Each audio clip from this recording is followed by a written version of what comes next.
Bon, on a 3 dirigeants politiques qui, dans les 3 plus grandes nations européennes, sont extraordinairement fragiles. Emmanuel Macron, Merz, Starmer.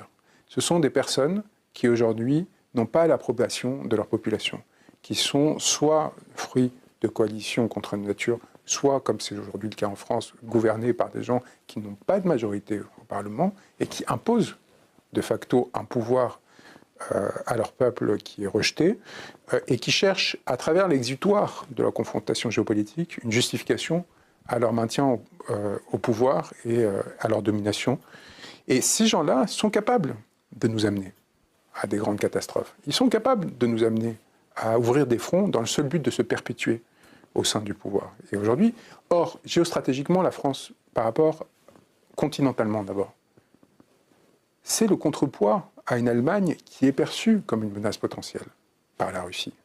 Là encore, pour des facteurs structurels.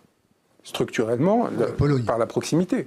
Oui, mais la Pologne n'a pas l'assise et la puissance aujourd'hui. Encore, dans 10 ans, le PIB. Oui, non, le PIB oui, mais alors, le PIB, attention, c'est un flux, c'est la production à un instant T. Il y a quand même toute l'accumulation de richesses qui fait que quand bien même le PIB, à un moment donné, croisse de façon si massive, il y a encore tout un effet de rattrapage à mettre en œuvre sur la structure économique.